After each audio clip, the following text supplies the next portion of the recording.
नमस्कार, India news देख रहे हैं आप। आपके साथ मैं हूं ममता तिवारी। वक्त हो चला है 22 जुलाई 22 खबर का। सबसे पहले शुरुआत करते हैं।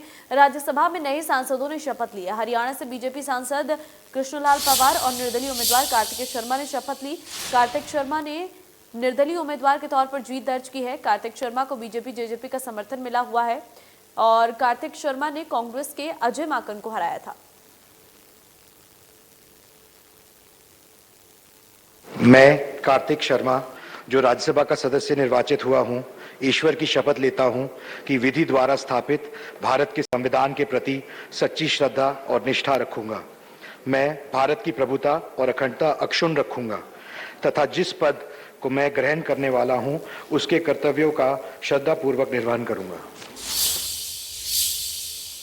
राज्यसभा के सांसद के तौर पर शपथ लेने के बाद कार्तिक शर्मा ने कहा कि वे हरियाणा से जुड़े कई मुद्दों को सदन में जोर शोर से उठाएंगे। देखिए, एजेंडा तो जाहिर सी बात है हरियाणा का रहेगा। हरियाणा के हक और हकूक़ की लड़ाई, जो हरियाणा के हितों की बातें हैं वो रहेंगी, उनको आगे रखा जाएगा। और जो भी मौका मिलेगा, मैंने पहले भी कहा था कि sports, education, skill development, health care, ये कुछ एरियाज़ हैं जहाँ पे मेरी प्राथमिकता रहेगी।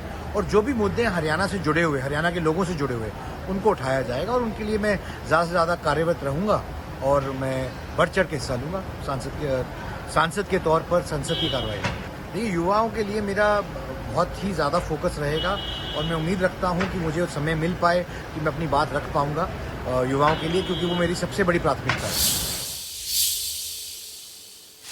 हरियाणा वेयर हाउस के चेयरमैन और पृथला से विधायक नयनपाल रावत ने राज्यसभा सांसद कार्तिकेय शर्मा और कृष्णलाल पंवार को शपथ लेने पर बधाई दी। इंडिया न्यूज से हरियाणा से खास बातचीत में नयनपाल रावत ने कहा कि वो पहले दिन से ही कहते आ रही हैं कि प्रदेश के विकास में दोनों का अहम योगदान रहने वाला है।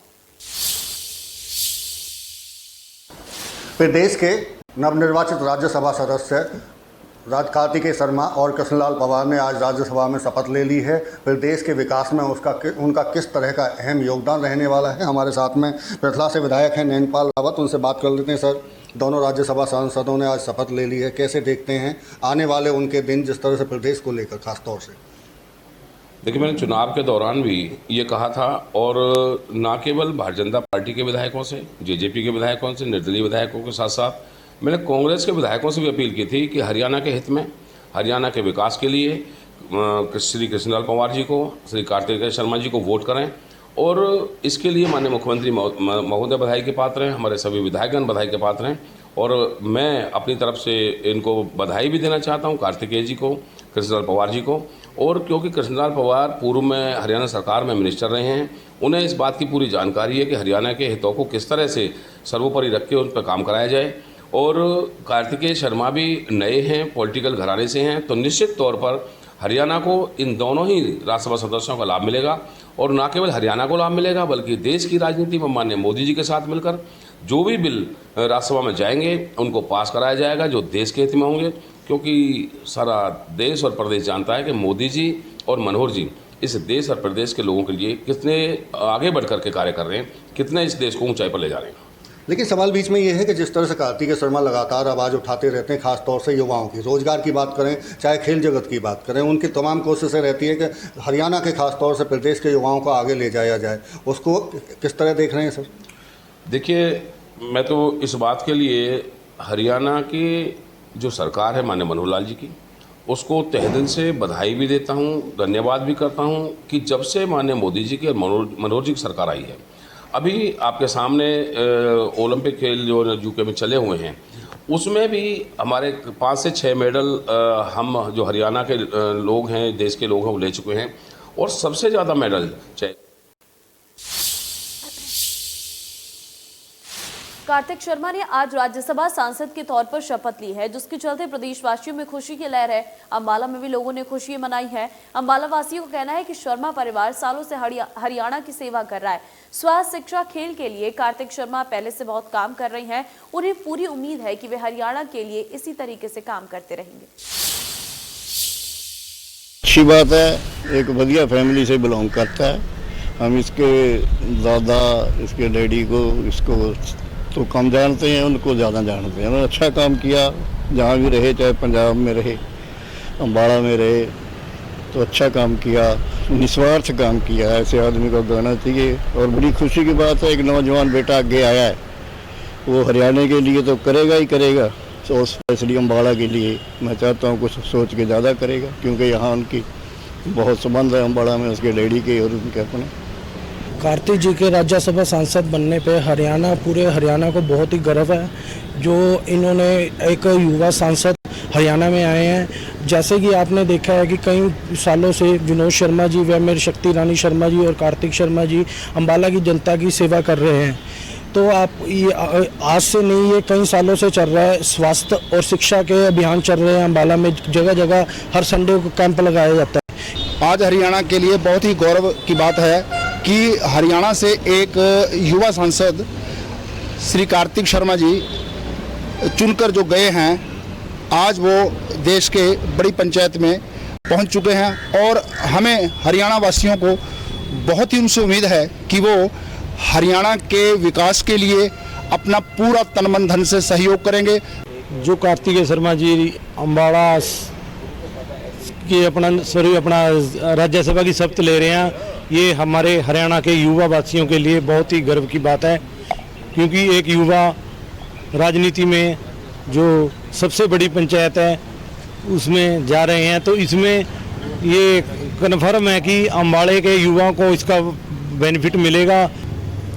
कृष्ण पवार जी का हम सांसद बनने पे बहुत बहुत धन्यवाद करेंगे, जो कि निचले तबके से उठकर इतने अच्छे ओहदे पे गए हैं, और हम आशा करते हैं कि वो हमारा हरियाणा वासियों का और प्रदेश वासियों का ध्यान रखेंगे।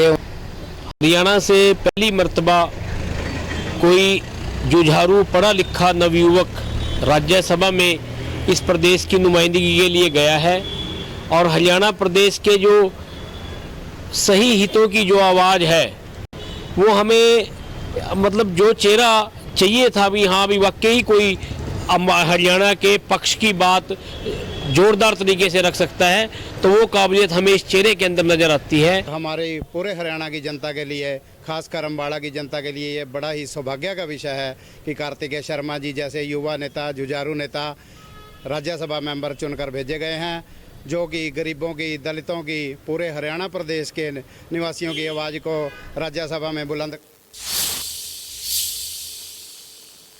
कुरुक्षेत्र सांसद नायब सैनी ने राज्यसभा सांसद कार्तिक शर्मा और कृष्णलाल पवार को राज्यसभा सांसद के तौर पर शपथ लेने पर बधाई दी है। उन्होंने क्या कुछ कहा, सुनिए जरा।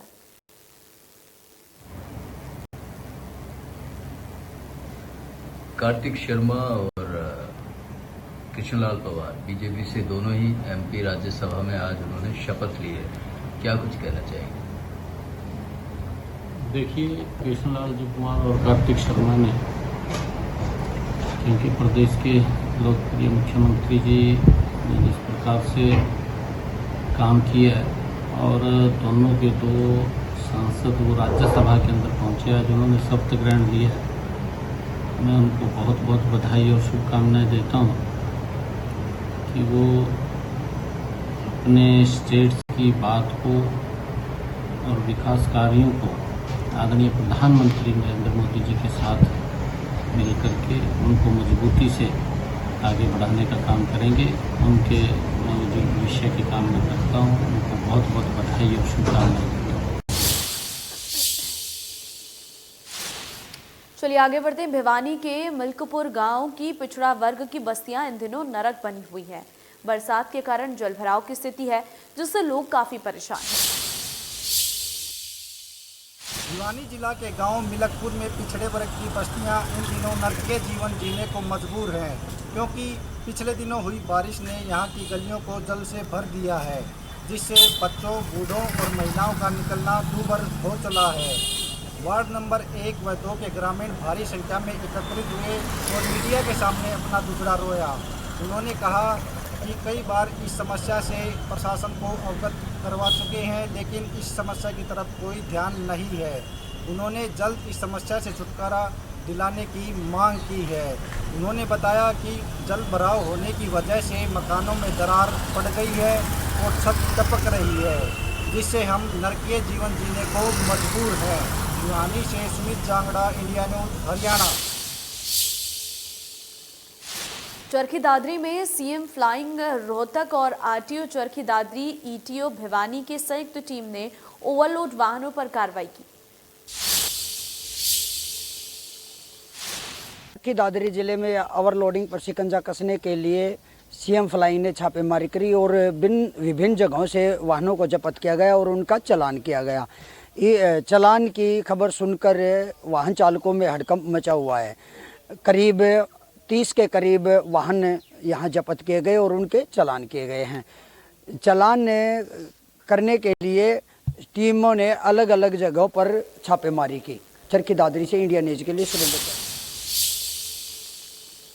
पलवल में एसपी की फोटो का इस्तेमाल कर ठगी करने वाले आरोपी को साइबर पुलिस ने गिरफ्तार कर लिया है। पकड़े गए आरोपी पर पहले भी हत्या का आरोप है। जिला पुलिस ने साइबर क्राइम से बचने के लिए क्षेत्र के लोगों को निर्देश भी दिए हैं। पलवल की साइबर पुलिस ने एक ऐसे आरोपी को गिरफ्तार किया है जिसने पलवल एसपी की प्रोफाइल फोटो चुराकर व्हाट्सएप के जरिए ठगी करने का प्रयास कर रहा था, जिसको लेकर पुलिस ने आरोपी को गिरफ्तार किया है और आरोपी की पहचान परवीन के नाम से हुई है। वहीं पुलिस ने आरोपी को गिरफ्तार करने के बाद उसका मोबाइल फ़ोन कब्जे में लिया है और बताया है कि यह साइबर क्राइम करते हैं और IAS IPS की फ़ोटो लगाकर दूसरे लोगों को ब्लैकमेल करते हैं, जिसको लेकर पुलिस ने तुरंत प्रभाव से कार्रवाई करते हुए आरोपी को होडल से गिरफ्तार किया है और आरोपी मथुरा भरतपुर का रहने वाला है, जिसको लेकर पुलिस ने बताया है कि ऐसे में लगातार जो फर्जी तरीके से लोगों को ब्लैकमेल करते हैं और OTP के जरिए पैसे निकालने का काम करते हैं, तो ऐसे साइबर क्राइम को लेकर पुलिस लगातार लोगों को जागरूक कर रही है और ऐसे में पलवल SP की प्रोफाइल फोटो लगाकर लगातार लोगों को गुमराह करने वाले जो आरोपी था उसको गिरफ्तार किया है। आरोपी पर पहले भी एक हत्या का मुकदमा दर्ज किया है, जिसको लेकर वह अभी जमानत पर चल रहा था। वहीं पुलिस ने बताया कि अभी आरोपी से गहन पूछताछ व आगे की कार्रवाई में जैसी भी कोई बात होगी वह अमल में लाई जाएगी। कैमरामैन करतार के साथ नितिन शर्मा, इंडिया न्यूज। करनाल जिले में विजिलेंस की टीम ने रिश्वत लेते एक डाटा एंट्री ऑपरेटर को और ऑडिट जर्नल विभाग पंचकुला के असिस्टेंट अकाउंट अफसर प्रमोद को गिरफ्तार किया है। विजिलेंस टीम ने डाटा एंट्री ऑपरेटर को करनाल के चिड़ाव मोड़ से गिरफ्तार किया है, जबकि असिस्टेंट अकाउंट अफसर प्रमोद को जींद से गिरफ्तार किया है। सोमवार देर रात जानकारी देते हुए विजिलेंस टीम ने इंस्पेक्टर सचिन कुमार ने बताया कि दोनों आरोपियों को अदालत में पेश करके पुलिस रिमांड पर लिया जाएगा। मिली जानकारी के अनुसार पुलिस विभाग से इंस्पेक्टर पद से रिटायर व्यक्ति की पत्नी ने अपने पति की मौत के बाद ऑडिट जर्नल विभाग में 13.5 लाख रुपए लोन देने की अर्जी दी थी। इस तरह लोन सरकारी कर्मचारी या उनकी पत्नी ले सकती है। इस लोन की किश्त पेंशन में कटती रहती है, लेकिन आरोपियों ने परिवार की इस मजबूरी का फायदा उठाया और लोन पास करने की एवज में 4 लाख रुपए की डिमांड की।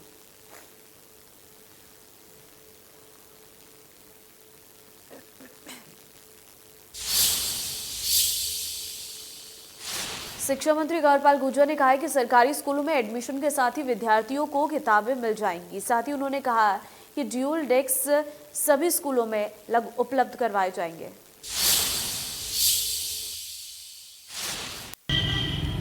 हरियाणा सरकार का शिक्षा विभाग स्कूलों की काया पलट करने के लिए जा रहा है। शिक्षा मंत्री कंवरपाल गुर्जर ने जानकारी देते हुए बताया कि जो इस बार जो बच्चे हैं जैसे ही नए सत्र में एडमिशन लेंगे वैसे ही उनको किताबें मिल जाएंगी। हालांकि जो पिछली यदि रूटीन देखा जाए तो सत्र ख़त्म हो जाता था तब तक किताबें नहीं आती थी। इस बार भी यदि बात करें तो अप्रैल में सत्र शुरू हो चुका है, अब अगस्त शुरू हो गया है, लेकिन अभी भी जो बच्चों की जो स्कूलें हैं में किताबें हैं वो बांटी जा रही हैं। इस विषय को शिक्षा मंत्री ने गंभीरता से लिया है।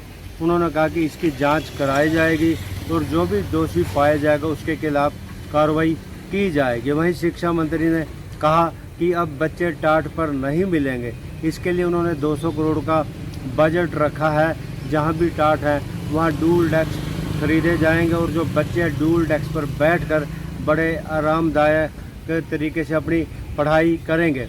वहीं उन्होंने कहा कि जिला करनाल व जिला यमुनानगर का एक ब्लॉक उन्होंने पायलट प्रोजेक्ट के तौर पर लिया है, जहां पर स्कूल में आने वाली किसी भी तरह की कमियां हैं, खिड़की है, बारी है, ब्लैक बोर्ड है, कहीं कमरा चौरा है या किसी भी तरह की दिक्कत है, इसके लिए SMC बनाई जा रही है और जो 15 अगस्त तक जो ये पूरे के पूरे जो ब्लॉक है इन्हें ठीक कर दिया जाएगा। वहीं उन्होंने कहा कि जो हमारे हरियाणा के सरकारी स्कूल हैं जल्दी ही प्राइवेट स्कूलों को पछाड़ देंगे।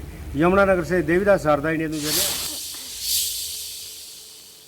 अभय चौटाला ने सरकार पर बुढ़ापा पेंशन काटने का आरोप लगाया था। अभय चौटाला बोले या तो दुष्यंत और रणजीत सिंह ताऊ देवीलाल की फोटो हटा दे या फिर हरियाणा सरकार द्वारा बुढ़ापा पेंशन काटने की पॉलिसी का विरोध करें। वहीं उप मुख्यमंत्री दुष्यंत चौटाला ने बुढ़ापा पेंशन को लेकर अभय चौटाला को जवाब देते हुए कहा कि उस समय 32 विधायक वाली इनेलो ने विरोध क्यों नहीं जताया। हमारे सिरसा जिला में हजारों लोग हैं ऐसे जिनकी पेंशन काटी गई है। हम उसके लिए पूरे प्रदेश के बुजुर्गों की पेंशन काटेंगे, उसका विरोध करेंगे। और विधानसभा में पर्टिकुलर 2 लोगों से एक बात जरूर पूछूंगा। मैंने इसके लिए कॉलिंग अटेंशन मोशन दिया है, चौधरी रणजीत सिंह से और दुष्यंत से। उनसे ये पूछूंगा कि तुम दोनों ने फोटो लगाए हैं चौधरी देवीलाल की और ये कहा है कि हम चौधरी देवीलाल की नीतियों को आगे बढ़ाएंगे। चौधरी देवीलाल ने पेंशन बढ़ाई 100 रुपये माहवार, और पेंशन बढ़ाई उस दिन ये नहीं देखा था कि इसकी इनकम क्या है, ये नहीं देखी थी, सिर्फ उम्र देखी थी पेंशन देनी। अब मैं उनसे पूछूंगा कि तुम विरोध क्यों नहीं करते? अगर चौधरी देवीलाल की फोटो लगाते हो, उनकी नीतियों की बात करते हो, तो फिर आज खड़े होकर के विरोध करना चाहिए कि नहीं करना चाहिए? ये उनसे पूछूंगा दोनों से, क्या जवाब देते हैं वो, ताकि प्रदेश के लोगों को ये पता लगे कि ये चौधरी देवीलाल के सही मायने में नक्शे कदम पे चलने वाले हैं या केवल उनका फोटो लगा करके अपना स्वार्थ पूरा करने वाले हैं। ये बात पर्टिकुलर विधानसभा में मैं अब की बार पूछूंगा। नियम चेंज किया है कि अब परिवार पहचान पत्र के ऊपर आप अपनी फैमिली इनकम अगर हस्बैंड वाइफ की 2 लाख से नीचे, जो कि कानून कांग्रेस ने बनाया, वो वेरीफाई करा दीजिए और अपना पीपीपी कार्ड बना दीजिए। बहुत से लोग ऐसे हैं जो आज बुढ़ापा पेंशन का इसलिए लाभ नहीं ले पा रहे क्योंकि उनका परिवार पहचान पत्र नहीं बना। तो मैं तो चाहता हूँ, एक भ्रम फैलाया जा रहा है पेंशन कार्ड दी पेंशन कार्ड। बिल्कुल कई जगह ये ऑब्जेक्शन लगे कि परिवार पहचान पत्र में फैमिली इनकम ली गई। ये शर्त दुष्यंत ने तो ये शर्त लगाई नहीं। ये शर्त जब वो विधानसभा के सदस्य थे, खुद उस समय विधानसभा के अंदर कानून ला के कांग्रेस ने लगाई थी। और मैं तो खुद हैरान हूँ, जब तो 32 विधायक होया करते थे, इसका विरोध क्यों नहीं करता? आज के दिन उसको बढ़ाना है, समय अनुसार देंगे, मगर ये शर्त आज लागू करने की बात करनी ये बिल्कुल आउट ऑफ। चलिए आगे बढ़ते हैं। रोहतक में बरसाती पानी की वजह से अजायब गांव में बाढ़ जैसे हालात बनी हुए हैं, जिसकी वजह से लोगों को काफी दिक्कतों का सामना करना पड़ रहा है। अपनी इसी परेशानी को लेकर अजायब गांव के ग्रामीण आज जिला उपायुक्त कार्यालय पहुंचे और जिला उपायुक्त से अपनी समस्या के समाधान की मांग की। ग्रामीणों का कहना है कि अगर यहां भी उनकी समस्या का समाधान नहीं हुआ तो वे मुख्यमंत्री का दरवाजा खटखटाएंगे। ग्रामीणों का कहना है कि पानी निकासी के लिए अजायब गाँव से भराण गांव होते हुए एक नाला ड्रेन में गिरता है, जिस पर कुछ लोगों ने अवैध कब्जा कर लिया है। इसी वजह से ये नाले के माध्यम से पानी की निकासी नहीं हो पा रही और हजारों एकड़ जमीन जलमग्न है, जबकि 70 से 80 घर भी पानी में डूब चुके हैं।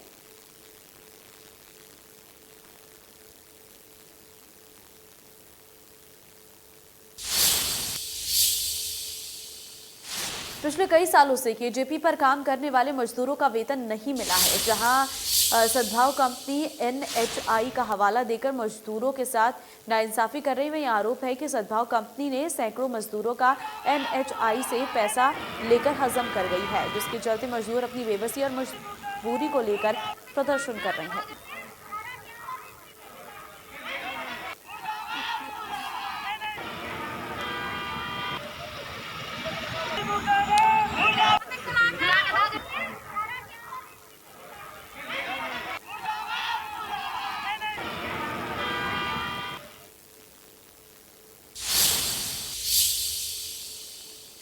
कुछ दिनों की राहत के बाद आज बार फिर CNG के दामों में इजाफा किया गया। गुरुग्राम में पहले CNG 87 रुपये 80 पैसे थी, जो अब गुरुग्राम में CNG के रेट 92 रुपये 80 पैसे हो गई हैं।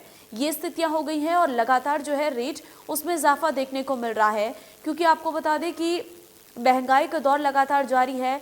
सीएनजी के दामों में एक बार फिर से इजाफा देखने को मिला है और ये इजाफा अगर हम देखें तो पहले जो रेट थे वो 87 रुपये 80 पैसे थे, लेकिन आज के रेट अगर हम देखें तो 92 रुपये 80 पैसे पहुंचे हैं। आज एक बार फिर सीएनजी के दामों में 5 रुपए की बढ़ोतरी की गई है। आप गुरुग्राम की मैं बात करूं तो गुरुग्राम में सीएनजी के दाम 92 रुपये 80 पैसे हो गए, जिसके बाद अब लोगों की जेब पर इसका असर देखा जा सकता है। जिस तरीके से पहले लगातार पेट्रोल और डीजल के दाम बढ़े थे, जिसके बाद लोगों ने सीएनजी वाहन की तरफ रुख किया था, लेकिन आज एक बार फिर सीएनजी के दाम बढ़ने के बाद जो सीएनजी गुरुग्राम में है 92 रुपये 80 पैसे जा पहुंची है। तो ऐसे में अंदाजा लगाया जा सकता है कि जिस तरीके से जो महंगाई है वो अपने चरम पर थी, लेकिन अब कुछ दिनों की राहत के बाद एक बड़ा झटका उन ट्रांसपोर्टरों को और उन लोगों को जो सीएनजी की गाड़ी इस्तेमाल करते हैं। सबसे पहले नाम बता दीजिए। मेरा तेजपाल नाम है। तेजपाल, कौन सी गाड़ी चलाते हैं? आज एक बार फिर सीएनजी के दाम बढ़े, कितने रुपए बढ़े? अभी 5 रुपए बढ़ा दिए फिर उन्होंने। आर्टिका चलाता हूँ मैं सीएनजी गाड़ी, पहले मतलब डीजल पेट्रोल चलाते थे, उसके सस्ते के चक्कर में हमने ये आर्टिकल ली सीएनजी के चक्कर में। अब सीएनजी के भी रेट आसमान को छू रहे हैं, बताओ क्या करें। अभी फिर 5 रुपये बढ़ा दिए, हर रोज बढ़ते रहते हैं, कभी 2 रुपये कभी 5 रुपये। अभी बताओ फिर आप सामने 90 रुपये 93 रुपये कर दिए इन्होंने सीएनजी। कितना जेब पर इससे असर पड़ता है जिस तरीके से लगातार सीएनजी के दाम बढ़ रहे हैं? असर तो सर पड़ता ही है, हर बार जैसे 2 रुपये बढ़ा दे तो किलो के ऊपर वही 40-50 रुपये बढ़ जाते हैं हर बार, एक टंकी में 50 रुपये का फर्क हो जाता है। हाँ, तो बिल्कुल कहीं ना कहीं जो चालक हैं उनके ऊपर इसका सीधा सीधा असर देखा जा सकता है। तमाम जो सीएनजी की गाड़ी चलाने वाले लोग हैं तो कहीं ना कहीं अब उनके ऊपर इसका असर बढ़ता नजर आ रहा है। तमाम जो लोग हैं वो सीएनजी भरवाने जरूर आ रहे हैं। भाई साहब, कितने रेट बढ़े हैं आज आप सीएनजी लेने? आज सर 5 रुपये बढ़े हैं। सीएनजी पे तो रोज कुछ ना कुछ बढ़ ही रहे हैं सर, 1 रुपये 2 रुपये रोज का बढ़ रहे हैं। तो पेट्रोल डीजल सब एक रंग करने पे तुले हुए हैं। क्या गाड़ी चलाएगा, क्या आदमी गरीब आदमी कमाएगा, क्या नौकरी करेगा, आप बताओ। हाँ, कुछ दिन की राहत थी, लेकिन एकदम 5 रुपये बढ़ने से आज ही एक बार एक बैग बढ़ गया। चलो 1 रुपये 50 पैसे बढ़ रहा था, आज एक बैग 5 रुपये बढ़ गए हैं। आदमी क्या करेगा बताओ। हर चीज़ पे 1-2 रुपये बढ़ रहे हैं, 50 पैसे बढ़े, आज 5 रुपये बढ़ गए, कल 10 रुपये बढ़ा देंगे। यही है। अब बाकी देखो सर, सरकार क्या करे ना करे, वो तो गरीब आदमी को दिख रहा है भाई क्या कर रहा है। तो बिल्कुल लोगों ने बढ़ते पेट्रोल और डीजल के दाम को देखते हुए सीएनजी के वाहन की तरफ रुख किया था, लेकिन एक बार फिर जो 5 रुपए की बढ़ोतरी सीएनजी में की गई है, तो ऐसे में अंदाजा लगाया जा सकता है कि उन लोगों के लिए कितनी जो बड़ी चुनौती है, क्योंकि लगातार बढ़ते दामों में अब सीएनजी गुरुग्राम में 92 रुपये 80 पैसे जा पहुंची है। क्योंकि हरियाणा सिटी गैस सर्विस के पेट्रोल सीएनजी पंप पे मैं मौजूद हूँ। तमाम ड्राइवर जो भाई हैं वो मेरे साथ है, मैं उनसे भी जानूंगा। भाई साहब, आज एक बार फिर सीएनजी के दामों में बढ़ोतरी की गई है, कितने रुपए बढ़े और इससे आपकी जेब पर कितना असर पड़ा? सारा असर पड़ा, बच ही नहीं रहा है कुछ भी, सारे रो रहे हैं। गाड़ी बेचनी पड़ेगी आराम से, फिर तो चोरी करनी पड़ेगी और कुछ काम ही नहीं बच रहा है। पहले पेट्रोल और डीजल की गाड़ी देखी जाती थी, लेकिन जिस तरीके से उनके रेट आए दिन बढ़ रहे थे, डीजल पेट्रोल के दाम बढ़ रहे थे, तो सीएनजी की तरफ आप लोगों ने रुख किया। लेकिन अब किस तरीके से आपको लगता है? पर पहले तो लग रहा था सीएनजी के रेट सस्ते हैं तो सीएनजी में चलाओ गाड़ी, सीएनजी चलाओ, सीएनजी के रेट इतने पहुंचा दिए, अब क्या करे बंदा, मजबूरी है। क्या सरकार से गुहार लगाना चाहेंगे? सीएनजी जो कंपनियां उनसे गुहार? सारे हड़ताल पे बैठेंगे, हड़ताल लगाएंगे सारे बैठे। भाई साहब, आज सीएनजी के दाम बढ़े हैं, 5 रुपए का इजाफा। पहले 87 रुपये 80 पैसे, लेकिन आज 92 रुपये 80 पैसे जा पहुंची। क्या फ़र्क पड़ता है भाई साहब 2-4 रुपये से? कोई फ़र्क नहीं पड़ता है। कम्युनिकेशन अच्छा है, पॉल्यूशन नहीं हो रहा है, वो भी देखो, देश संभलेगा कैसे? आज पेट्रोल डलवाते हो 10 किलोमीटर चलती है उसमें गाड़ी 100 रुपये में, ये डलवाते हो 25 किलोमीटर चलती है इस पर 1 किलो में। तो आप मतलब आप डिफरेंस अभी भी इसको मेकआउट नहीं कर सकते। ये फिर भी चीपेस्ट है और बेस्ट है और मेंटेनेंस फ्री है। हाँ, तो बिल्कुल कहीं ना कहीं जिस तरीके से आप देख रहे हैं ये पेट्रोल सीएनजी पंप कितने पैसे बढ़े आज? आज 5 रुपये बढ़े। पहले के मुकाबले जो लोग आ रहे थे, जो गाड़ी लेके, उसमें आज कितना अंतर नजर आ रहा है? भैया बढ़ेगा तो अंतर तो नज़र आएगा ही, कम में क्या गैस जा रही है भाई, और पैसे भी बढ़े हैं, सब लोग शिकायत कर रहे हैं कि इतने कैसे हो गए। तो बिल्कुल जिस तरीके से आज सीएनजी के दामों में बढ़ोतरी के बाद जहां ड्राइवर है या फिर ट्रांसपोर्ट के जो मालिक हैं उनके लिए एक बड़ी चुनौती हो गई है, क्योंकि जिस तरीके से उन्होंने डीजल पेट्रोल के बढ़ते दामों को देखते हुए सीएनजी गाड़ी पर वो आए थे, लेकिन आज एक बार फिर दाम बढ़ने के बाद उनकी जेब पर इसका सीधा असर देखा जा सकता है। और इस हद तक जो ड्राइवर है उनका साफ तौर पर यही कहना है कि यदि अभी भी सीएनजी के दाम बढ़ते रहे तो वो हड़ताल की तरफ भी जा सकते हैं। गुरुग्राम से कैमरामैन दिनेश के साथ संजय राठौर। और चलिए फिलहाल इस बुलेटिन में बस इतना है। बाकी अन्य खबरों के लिए आप बने रहिए इंडिया न्यूज के साथ। नमस्कार।